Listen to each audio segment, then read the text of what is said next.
ನಮ್ಮ ಶಾಲಾ ಕಾಲೇಜುಗಳ ಇತಿಹಾಸ ಪಠ್ಯ ಯಾವ ರೀತಿ ಸುಳ್ಳಿನಿಂದ ಅನೃತದಿಂದ ಕೂಡಿದೆ ಅಂತ ಹೇಳಿದ್ರೆ ನಾವು ಓದುವಂಥ ಅನೇಕ ಸಂಗತಿಗಳು 90 ಭಾಗ ಅನೇಕ ಸಂಗತಿಗಳು ಸುಳ್ಳೇ ಆಗಿದೆ. ವಿಜಯನಗರ ಬಹಳ ಅದ್ಭುತವಾಗಿತ್ತು. ಅಲ್ಲಿ ದೇವಾಲಯಗಳಿಂದ ನಾಶ ಮಾಡಬೇಕಾದ್ರೆ ಈ ರೀತಿ ಹಾರೆ, ಪಿಕಾಸಿ, ಗುದ್ದಲಿ, ಈ ಥರ ದೊಡ್ಡ ದೊಡ್ಡ ಕೋಲುಗಳು, ದೊಡ್ಡ ದೊಡ್ಡ ಕಲ್ಲುಗಳು, ಈ ಥರದ್ದನ್ನೆಲ್ಲ ಬಳಸಿದ್ರು ಅಂದ್ಬಿಟ್ಟು ಇತಿಹಾಸಕಾರರು ಬರೆದಿದ್ದಾರೆ, ಅದನ್ನೆಲ್ಲ ದಾಖಲೆ ಮಾಡಿದ್ದಾರೆ. ಹಾಗೆ ಶಂಕರಾಚಾರ್ಯರ ಜೊತೆಯಲ್ಲಿ ಈ ರೀತಿ ನಾಶ ಮಾಡುವಂತಹ ವಿಧ್ವಂಸಕ ಪಡೆ ಇತ್ತ. ಇದನ್ನು ನಾವು ಪ್ರಶ್ನೆ ಕೇಳಿದಾಗ ಗೊತ್ತಾಗುತ್ತೆ ಇದು ಯಾವ ರೀತಿ ಅಪಪ್ರಚಾರ, ಯಾವ ರೀತಿ ಸುಳ್ಳು ಹಾಗೆ ಅಂತ. ನಮಸ್ಕಾರ, ನಾನು ಮಂಜುನಾಥ್ ಹಜ್ಜಂಪುರ. ಇದು ವಿಶ್ವವಾಣಿ TV ಸ್ಪೆಷಲ್ ವಾಹಿನಿಯ ನನ್ನ ವಿಡಿಯೋ ಕಾಲಂ. ರಾಷ್ಟ್ರ ಮೊದಲು, ನೇಷನ್ ಫಸ್ಟ್. ಭಾರತದ ಅಸ್ಮಿತೆಯ ಬಗ್ಗೆ, ಭಾರತದ ಇತಿಹಾಸದ ಬಗ್ಗೆ ಕೆಲವಾರು ಸಂಗತಿಗಳನ್ನು ನಿಮ್ಮೊಂದಿಗೆ ಹಂಚಿಕೊಳ್ತೀನಿ. ನಮ್ಮ ಶಾಲಾ ಕಾಲೇಜುಗಳ ಇತಿಹಾಸ ಪಠ್ಯ ಯಾವ ರೀತಿ ಸುಳ್ಳಿನಿಂದ ಅನೃತದಿಂದ ಕೂಡಿದೆ ಅಂತ ಹೇಳಿದ್ರೆ ನಾವು ಓದುವಂಥ ಅನೇಕ ಸಂಗತಿಗಳು 90 ಭಾಗ ಅನೇಕ ಸಂಗತಿಗಳು ಸುಳ್ಳೇ ಆಗಿವೆ. ಹಾಗಾಗಿ ನಿಜ ಇತಿಹಾಸಕ್ಕೆ ನಾವು ಮಹತ್ವ ಕೊಡಬೇಕಾಗತ್ತೆ. ಸತ್ಯನಿಷ್ಠ ಇತಿಹಾಸವನ್ನು ನಾವು ತಿಳ್ಕೋಬೇಕಾಗತ್ತೆ. ಕೆಲವಾರು ವರ್ಷಗಳಿಂದ ನಾವೇನು ಕೇಳ್ತಾ ಇರ್ತೀವಿ, ಶಂಕರಾಚಾರ್ಯರು ಸುಮಾರು 13 ಶತಮಾನಗಳ ಹಿಂದೆ ಇದ್ದರು. ಅವರು ಭಾರತದಾದ್ಯಂತ ಸುತ್ತಾಡಿದ್ರು. ದೇಶದ 4 ಮೂಲೆಗಳಲ್ಲಿ ಅವರು ಮಠವನ್ನು ಸ್ಥಾಪನೆ ಮಾಡಿದ್ರು ಮತ್ತು ಭಾರತವನ್ನು ಉಳಿಸೋ ಕೆಲಸ ಮಾಡಿದ್ರು ಹಾಗೆ ಅಂತ. ಆದರೆ ಕೆಲವರು ಏನಂತ ಪ್ರಚಾರ ಮಾಡಿದ್ದಾರೆ, ಅವರು ಬೌದ್ಧ ವಿಹಾರಗಳನ್ನು ನಾಶ ಮಾಡಿದ್ರು. ಉದಾಹರಣೆಗೆ ಏನು ಆಂಧ್ರ ಪ್ರದೇಶದಲ್ಲಿ ನಾಗಾರ್ಜುನಕೊಂಡ ಏನಿದೆ, ಅಲ್ಲಿ ಬೌದ್ಧ ವಿಹಾರಗಳೇನಿದೆ ಅದನ್ನು ನಾಶ ಮಾಡಿದ್ರು ಹಾಗೆ ಅಂತ. ನಾವು ಕೂಡ ಇರಬಹುದೇನೋ ಹಾಗೆ ಅಂತ ಅಂದ್ಕೊಳ್ತೀವಿ. ಇತಿಹಾಸದ ಆ ಸಂಗತಿಗಳೆಲ್ಲದನ್ನು ಕೂಡ ನಾವು ವಿಶ್ಲೇಷಣೆಗೆ ಒಳಪಡಿಸಬೇಕು, ಹೌದಾ ಅನ್ನೋದನ್ನು ನೋಡಬೇಕು ಮತ್ತು ಸಾಕ್ಷ್ಯಾಧಾರಗಳನ್ನು ಪರಿಶೀಲಿಸಬೇಕು. ಎಷ್ಟು ವಿಚಿತ್ರ ಅಂತ ಹೇಳಿದರೆ, ಆದಿಶಂಕರಾಚಾರ್ಯರು ಬಹಳ ದೊಡ್ಡ ಯತಿ, ಬಹಳ ದೊಡ್ಡ ಸನ್ಯಾಸಿ. ಅವ್ರ ಹಿಂದೆ ಈ ರೀತಿ ಇವತ್ತಿನ ಪರಿಭಾಷೆನಲ್ಲಿ ನಾವೇನು ಹೇಳ್ತೀವಿ, ಡೆಮಾಲಿಷನ್ ಸ್ಕ್ವಾಡ್ ಅಂತ, ಅದಿತ್ತ. ಈ ಉದಾಹರಣೆ, ವಿಜಯನಗರ ಬಹಳ ಅದ್ಭುತವಾಗಿತ್ತು. ಅಲ್ಲಿ ದೇವಾಲಯಗಳನ್ನು ನಾಶ ಮಾಡಬೇಕಾದ್ರೆ ಈ ರೀತಿ ಹಾರೆ, ಪಿಕಾಸಿ, ಗುದ್ದಲಿ, ಈ ಥರ ದೊಡ್ಡ ದೊಡ್ಡ ಕೋಲುಗಳು, ದೊಡ್ಡ ದೊಡ್ಡ ಕಲ್ಲುಗಳು, ಈ ಥರದ್ದನ್ನೆಲ್ಲ ಬಳಸಿದ್ರು ಅಂದ್ಬಿಟ್ಟು ಇತಿಹಾಸಕಾರರು ಬರೆದಿದ್ದಾರೆ, ಅದನ್ನೆಲ್ಲ ದಾಖಲೆ ಮಾಡಿದ್ದಾರೆ. ಹಾಗೆ ಶಂಕರಾಚಾರ್ಯರ ಜೊತೆಯಲ್ಲಿ ಈ ರೀತಿ ನಾಶ ಮಾಡುವಂತಹ ವಿಧ್ವಂಸಕ ಪಡೆ ಇತ್ತ. ಇದನ್ನು ನಾವು ಪ್ರಶ್ನೆ ಕೇಳಿದಾಗ ಗೊತ್ತಾಗುತ್ತೆ ಇದು ಯಾವ ರೀತಿ ಅಪಪ್ರಚಾರ, ಯಾವ ರೀತಿ ಸುಳ್ಳು ಹಾಗೆ ಅಂತ. ಶಂಕರಾಚಾರ್ಯರು ಅದನ್ನು ಮಾಡಲಿಲ್ಲ. ಅವರು ಭಾರತವನ್ನು, ಭಾರತೀಯ ಸಮಾಜವನ್ನು ಉಳಿಸೋ ಕೆಲಸ ಮಾಡಿದ್ರು. ಇಲ್ಲಿ ಇನ್ನೊಂದನ್ನು ನಾವು ಪರಿಶೀಲಿಸಬೇಕಾಗತ್ತೆ. ಭಾರತದಲ್ಲಿ ಏನೊಂದು ಇತಿಹಾಸ ನಡೀತು, ಅದರಲ್ಲಿ ಅನೇಕ ಸಂಗತಿಗಳಿಂದ ಏನು ಸುಳ್ಳನ್ನು ಹೇಳ್ಕೊಂಡು ಬಂದಿದ್ದಾರೆ. ಬೌದ್ಧ ಮತ್ತು ಜೈನ ದೇವಾಲಯಗಳನ್ನು ಹಿಂದೂಗಳು ನಾಶ ಮಾಡಿದ್ರು ಹಾಗೆ ಅಂತ.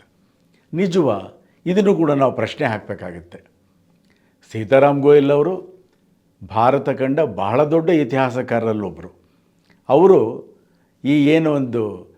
ಸುಳ್ಳು ಇತಿಹಾಸದ ಒಂದು ತಂಡ ಇದೆ, ಮಾಫಿಯಾ ಇದೆ. ರೋಮಿಲಾ ಥಾಪರ್, RS ಶರ್ಮಾ ಅವರೆಲ್ಲ ಅವ್ರಿಗೊಂದು ಪತ್ರ ಬರೆದರು. ಈ ರೀತಿ ಹಿಂದೂಗಳೇ ಜೈನ, ಬೌದ್ಧ ಆ ಥರದ್ದೆಲ್ಲ ಅದು ಕೂಡ ನಾಶ ಮಾಡಿದರೆ ಅದರ ವಿವರಗಳನ್ನು ಕೊಡಿ, ಸಾಕ್ಷ್ಯಾಧಾರಗಳನ್ನು ಕೊಡಿ ಅಂತ. ಕೊಡೋಕ್ಕಾಗಲಿಲ್ಲ ಅವರಿಗೆ. ಯಾಕೆ ಅಂತ ಹೇಳಿದ್ರೆ ಅವರು ಇತಿಹಾಸದಲ್ಲಿ ಸುಳ್ಳುಗಳನ್ನೇ ಬರೆದಿದ್ದರು. ಹಾಗಾಗಿ ಈ ಎಲ್ಲದನ್ನೂ ಕೂಡ ನಾವು ಪರಿಶೀಲಿಸಬೇಕಾಗತ್ತೆ, ವಿಮರ್ಶೆಗೆ ಒಳಪಡಿಸಬೇಕಾಗತ್ತೆ. ಇಲ್ಲಿ ಇನ್ನೊಂದು ಸಾಕ್ಷ್ಯಾಧಾರದ ಬಗ್ಗೆ ಕೂಡ ಮಾತಾಡಬಹುದು. ಅಂಬೇಡ್ಕರ್ ಅವರನ್ನು ನಾವು ಸಾಮಾನ್ಯವಾಗಿ ಸಂವಿಧಾನದ ಶಿಲ್ಪಿ ಹಾಗೆ ಅಂತ ಕರಿತೀವಿ. ಆದರೆ ಅದಕ್ಕಿಂತ ಬಹಳ ಬಹಳ ಬಹಳ ದೊಡ್ಡವರು ಅಂಬೇಡ್ಕರ್. ಬಹಳ ದೊಡ್ಡ ಜ್ಞಾನಿ, ಬಹಳ ದೊಡ್ಡ ಸಂಶೋಧಕರು. ಇವತ್ತಿಗೆ 100 ವರ್ಷಗಳ ಹಿಂದೆ, 1 ಶತಮಾನದ ಹಿಂದೆ ಅವರು ಆರ್ಥಿಕತೆಯ ಬಗ್ಗೆ ಸಂಶೋಧನೆ ಮಾಡಿದ್ರು, ಡಾಕ್ಟ್ರೇಟನ್ನು ತಗೊಂಡ್ರು. ಅವರು 1920ರ ದಶಕದಲ್ಲಿ ಅವರು ಬಹಳ ದೊಡ್ಡ ಆರ್ಥಿಕ ತಜ್ಞರು. ಅಷ್ಟೇ ಅಲ್ಲ, ಭಾರತೀಯ ಧರ್ಮಶಾಸ್ತ್ರಗಳ ಬಗ್ಗೆ, ಇತಿಹಾಸದ ಬಗ್ಗೆ ಬಹಳ ಅದ್ಭುತವಾದ ಅಧ್ಯಯನ ಮಾಡಿದ್ರು ಅವರು. ಅವರ ಸಂಪುಟಗಳದ ಕೆಲವು ವಿಷಯಗಳನ್ನು ಕೂಡ ನಾನು ಇವತ್ತು ಹಂಚ್ಕೋಬೇಕಾಗತ್ತೆ. ಏನಾಯಿತು ಇತಿಹಾಸದಲ್ಲಿ ಹಾಗೆ ಅಂತ. ಅವರ ಕಂಪ್ಲೀಟ್ ವರ್ಕ್ಸ್ ಆಫ್ ಅಂಬೇಡ್ಕರ್ ಅಂತ ಅದನ್ನು ಸರ್ಕಾರನೇ ಅದನ್ನು ಪ್ರಕಟಿಸಿದೆ. ಕರ್ನಾಟಕ ಸರ್ಕಾರ ಕೂಡ ಸುಮಾರು 30-40 ವರ್ಷಗಳ ಹಿಂದೆ ಅದರ ಕನ್ನಡ ಅನುವಾದವನ್ನು ಕೂಡ ಪ್ರಕಟಿಸಿದೆ. ಅದರಲ್ಲಿ ನೋಡಿ 3ನೇ ಸಂಪುಟ ಇದೆ, ಬೌದ್ಧ ಮತದ ಪತನ ಮತ್ತು ಅವಸಾನ ಅಂತ. ಅದರಲ್ಲಿ ಕೆಲವು ಸಂಗತಿಗಳನ್ನು ಅವರು ತಿಳಿಸಿದ್ದಾರೆ. ಇದು ಡಾಕ್ಟರ್ ಬಾಬಾ ಸಾಹೇಬ್ ಅಂಬೇಡ್ಕರ್ ಲೇಖನಗಳು ಮತ್ತು ಭಾಷಣಗಳು 3ನೇ ಸಂಪುಟದಲ್ಲಿದೆ. ಏನು ಬರೆದರು ಅವರು, ಯಾವುದನ್ನು ಅವರು ತಿಳಿಸಿದ್ರು, ಇದನ್ನು ನಾನು ನಿಮ್ಮ ಹತ್ರ ಹಂಚ್ಕೋಬೇಕಾಗತ್ತೆ. ಬೌದ್ಧ ಮತೀಯರ ಕಗ್ಗೊಲೆ ಮತ್ತು ಅವರ ಬೌದ್ಧ ವಿಹಾರಗಳ, ವಿಶ್ವವಿದ್ಯಾಲಯಗಳ, ದೇವಾಲಯಗಳ ವಿಧ್ವಂಸ ವಿನಾಶ ಕುರಿತು ಅಂಬೇಡ್ಕರ್ ಹೀಗೆ ಹೇಳುತ್ತಾರೆ. ಸುವಿಖ್ಯಾತ ಬೌದ್ಧ ವಿಶ್ವವಿದ್ಯಾನಿಲಯಗಳಾದ ನಳಂದ, ವಿಕ್ರಮಶಿಲಾ, ಜಗದ್ದಾಲ, ಓದಂತಪುರಿ ಮುಂತಾದ ಅನೇಕ ವಿಶ್ವವಿದ್ಯಾಲಯಗಳನ್ನು ಮುಸ್ಲಿಂ ಆಕ್ರಮಣಕಾರಿಗಳು ಧ್ವಂಸ ಮಾಡಿದರು. ದೇಶದಾದ್ಯಂತ ಹರಡಿಕೊಂಡಿದ್ದ ಬೌದ್ಧ ದೇವಾಲಯಗಳನ್ನು ನೆಲಸಮ ಮಾಡಿದರು. ಜೀವ ಉಳಿಸಿಕೊಳ್ಳಲು ಸಾವಿರಾರು ಬೌದ್ಧ ಸನ್ಯಾಸಿಗಳು ನೇಪಾಳ, ಟಿಬೆಟ್ ಮುಂತಾದ ಕಡೆ ಓಡಿ ಹೋದರು. ನೇಪಾಳ, ಟಿಬೆಟ್ ಎಲ್ಲದೂ ಕೂಡ ಬೌದ್ಧ ಪ್ರದೇಶಗಳು ಅನ್ನೋದನ್ನು ಕೂಡ ನಾವಿಲ್ಲಿ ಸ್ಮರಿಸಬಹುದು. ಆದರೂ ಬಹಳ ದೊಡ್ಡ ಸಂಖ್ಯೆಯ ಬೌದ್ಧ ಸನ್ಯಾಸಿಗಳು ಮುಸ್ಲಿಮರಿಂದ ಕೊಲ್ಲಲ್ಪಟ್ಟರು. ಮುಸ್ಲಿಂ ಆಕ್ರಮಣಕಾರಿಗಳ ಖಡ್ಗಗಳಿಗೆ ಸಿಕ್ಕಿ ಹೇಗೆ ಬೌದ್ಧ ಸನ್ಯಾಸಿಗಳು ಕಗ್ಗೊಲೆಯಾದರೆಂಬುದನ್ನು ಮುಸ್ಲಿಂ ಇತಿಹಾಸಕಾರರೇ ದಾಖಲಿಸಿದ್ದಾರೆ, ಬರೆದಿಟ್ಟಿದ್ದಾರೆ. ಮುಸ್ಲಿಂ ಕ್ರಾನಿಕ್ಲರ್ಸ್ ಇದ್ದರು, ಆಸ್ಥಾನದ ಇತಿಹಾಸಕಾರರು. ಈ ಖಿಲ್ಜಿಗಳು, ಆಮೇಲೆ ಮುಘಲರ ಎಲ್ಲರ ಆಸ್ಥಾನದಲ್ಲಿದ್ದರು. ಅವರೆಲ್ಲರೂ ಕೂಡ ನೀಟಾಗಿ ಬರೆದಿಟ್ಟಿದ್ದಾರೆ. ಏನು ಬರೆದಿದ್ದಾರೆ? ಈ ರೀತಿ ನಾವು ಇಸ್ಲಾಮಿನ ಪರವಾಗಿ, ಇಸ್ಲಾಮಿನ ತತ್ವ ಸಿದ್ಧಾಂತಗಳಿಗೆ ಅನುಗುಣವಾಗಿ ಈ ರೀತಿ ಕಾಫಿರರ, ಹಿಂದೂಗಳ, ಜೈನರ, ಬೌದ್ಧರ ಎಲ್ಲ ದೇವಾಲಯಗಳನ್ನು ವಿಧ್ವಂಸ ಮಾಡಿದ್ದೀವಿ. ಇದು ಅವರೇ ಬರೆದಿಟ್ಟಿರೋ ದಾಖಲೆಗಳು. ಅದನ್ನು ಸಹ ಅಂಬೇಡ್ಕರ್ ಅವರು ಉಲ್ಲೇಖಿಸ್ತಾರೆ. 1997ರಲ್ಲಿ ಬಿಹಾರದಲ್ಲಿ ನಡೆದ ಆಕ್ರಮಣ, ನರಹತ್ಯೆ, ಲೂಟಿಗಳ ದಾಖಲೆಗಳನ್ನು ಸಂಗ್ರಹಿಸಿದ ಇತಿಹಾಸಕಾರರಾದ ವಿನ್ಸೆಂಟ್ ಸ್ಮಿತ್ ಹೀಗೆ ಹೇಳಿದ್ದಾರೆ. ವಿನ್ಸೆಂಟ್ ಸ್ಮಿತ್ ಬಹಳ ದೊಡ್ಡ ಇತಿಹಾಸಕಾರರವರು. ಅಗಾಧ ಪ್ರಮಾಣದ ಐಶ್ವರ್ಯದ ಲೂಟಿ ಸಂಗ್ರಹವಾಗಿತ್ತು. ತಲೆ ಬೋಳಿಸಿದ ಬೌದ್ಧ ಸನ್ಯಾಸಿಗಳ ತಲೆ ಬುರುಡೆಗಳು ಅದೆಷ್ಟು ರಾಶಿ ರಾಶಿ ಬಿದ್ದಿದ್ದುವೆಂದರೆ ವಿಶ್ವವಿದ್ಯಾಲಯಗಳ ಗ್ರಂಥಾಲಯಗಳಲ್ಲಿದ್ದ ಪುಸ್ತಕಗಳಲ್ಲಿ ಏನಿದೆ ಎಂದು ಓದಿ ಹೇಳುವ ಒಬ್ಬನೇ ಒಬ್ಬ ಮನುಷ್ಯನು ಸಿಕ್ಕುತ್ತಿರಲಿಲ್ಲ. ಯಾವ ರೀತಿ ನಳಂದಾದಲ್ಲಿ ನರಹತ್ಯೆ ಆಯಿತು, ಅಲ್ಲಿನ ಗ್ರಂಥಾಲಯವನ್ನು ಸುಟ್ಟಾಕಿದ್ರು. ಅಲ್ಲಿ 90 ಲಕ್ಷ ಗ್ರಂಥಗಳಿದ್ವು ಅನ್ನೋದನ್ನು ಕೂಡ ನಾವಿಲ್ಲಿ ನೆನಪು ಮಾಡ್ಕೋಬೇಕಾಗಿದೆ. 3 ತಿಂಗಳು 6 ತಿಂಗಳು ಉರಿತು ಆ ಗ್ರಂಥಾಲಯ ಹಾಗೆ ಅಂತ. ಈ ರೀತಿಯ ಭಯಾನಕವಾದ ಒಂದು ವಿಧ್ವಂಸ ನಡೀತು ಅಲ್ಲಿ ಹಾಗೆ ಅಂತ. ಅಲ್ಲಿ ಒಬ್ಬರನ್ನೂ ಉಳಿಸಿದ ಹಾಗೆ ಅಲ್ಲಿ ಆ ಬೌದ್ಧ ಸನ್ಯಾಸಿಗಳನ್ನು ಎಲ್ಲರನ್ನೂ ಕೂಡ ಚೆಂಡಾಡಿದ್ರು, ಅವರ ಒಂದು ತಲೆಬುರುಡೆಗಳನ್ನು ಪೇರಿಸಿದ್ರು ಹಾಗೆ ಅಂತ.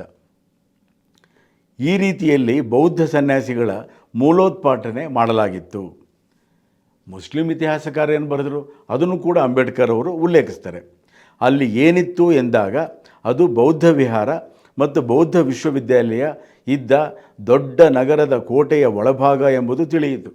ಬಹಳ ಅದ್ಭುತವಾದ ಕಟ್ಟಡಗಳಿದ್ವು, ಗ್ರಂಥಾಲಯಗಳಿದ್ವು. ನಳಂದಾನ ಅಂಥದ್ದು ಬಹಳ ಖ್ಯಾತಿ ಹೊಂದಿದ ವಿಶ್ವವಿದ್ಯಾಲಯ. ಅನೇಕ ದೇಶಗಳಿಂದ ಬರ್ತಾಯಿದ್ರು.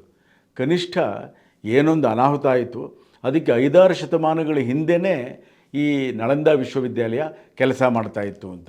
ಅದು ಪ್ರಧಾನವಾಗಿ ಬೌದ್ಧ ವಿಶ್ವವಿದ್ಯಾಲಯ ಅಂತಂದರೂ ಕೂಡ ಅಲ್ಲಿ ಭಾರತದ ಹಿಂದೂ ಸಮಾಜದ ಎಲ್ಲ ಶಾಖೆಗಳ ಒಂದು ಗ್ರಂಥಗಳು ಕೂಡ ಅಲ್ಲಿ ಲಭ್ಯ ಇದ್ದವು ಹಾಗೆ ಅಂತ.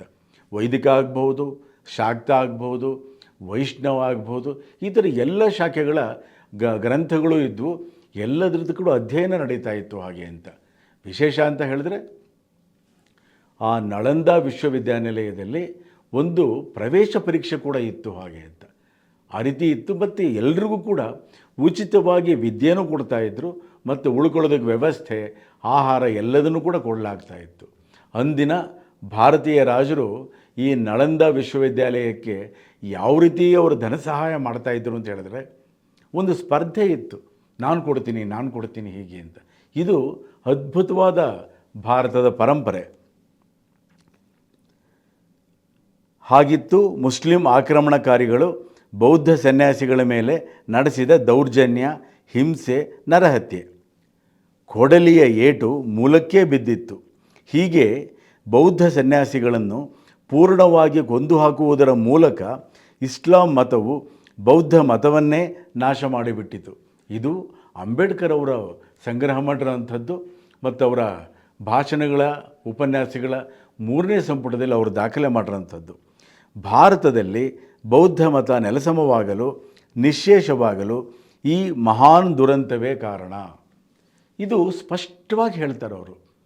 ನಮ್ಮ ಪ್ರಚಲಿತ ಒಂದು ಇತಿಹಾಸದ ಪಠ್ಯಪುಸ್ತಕಗಳಲ್ಲಿ ಯಾವ ರೀತಿ ಹೇಳ್ತಾರೆ, ಹಿಂದೂಗಳೇ ಬೌದ್ಧ ಮತ್ತು ಜೈನ ವಿಹಾರಗಳನ್ನು ನಾಶ ಮಾಡಿದ್ರು ಹಾಗೆ ಅಂತ.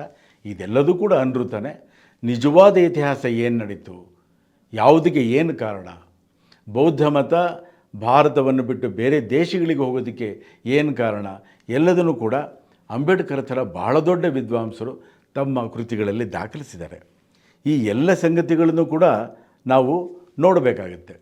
ಇನ್ನೊಂದು ಗಮನಿಸಬಹುದು, ಇಸ್ಲಾಂ ಪ್ರಕಾರ ಅವರು ಯಾರು ಈ ವಿಧ್ವಂಸವನ್ನು ಮಾಡಿರ್ತಾರೋ ಅವರಿಗೆ ಬುತ್ ಶಿಕನ್ ಅಂತಂದ್ಬಿಟ್ಟು ಒಂದು ಬಿರುದನ್ನು ಕೊಡ್ತಾಯಿದ್ರು. ಈ ವಿಗ್ರಹಗಳನ್ನು ಧ್ವಂಸ ಮಾಡಿದವ್ರಿಗೆ, ಈ ಕಾಫಿರನ್ನು ಕೊಂದು ಹಾಕಿದವ್ರಿಗೆ ಕೊಡ್ತಾಯಿದ್ರು. ಆ ಬುತ್ ಶಿಕನ್ ಅಂತಂದರೆ ಏನು? ಈ ರೀತಿ ವಿಗ್ರಹಗಳನ್ನು ನಾಶ ಮಾಡಿದವನು, ಪುಡಿ ಮಾಡಿದವನು ಹಾಗೆ ಅಂತ.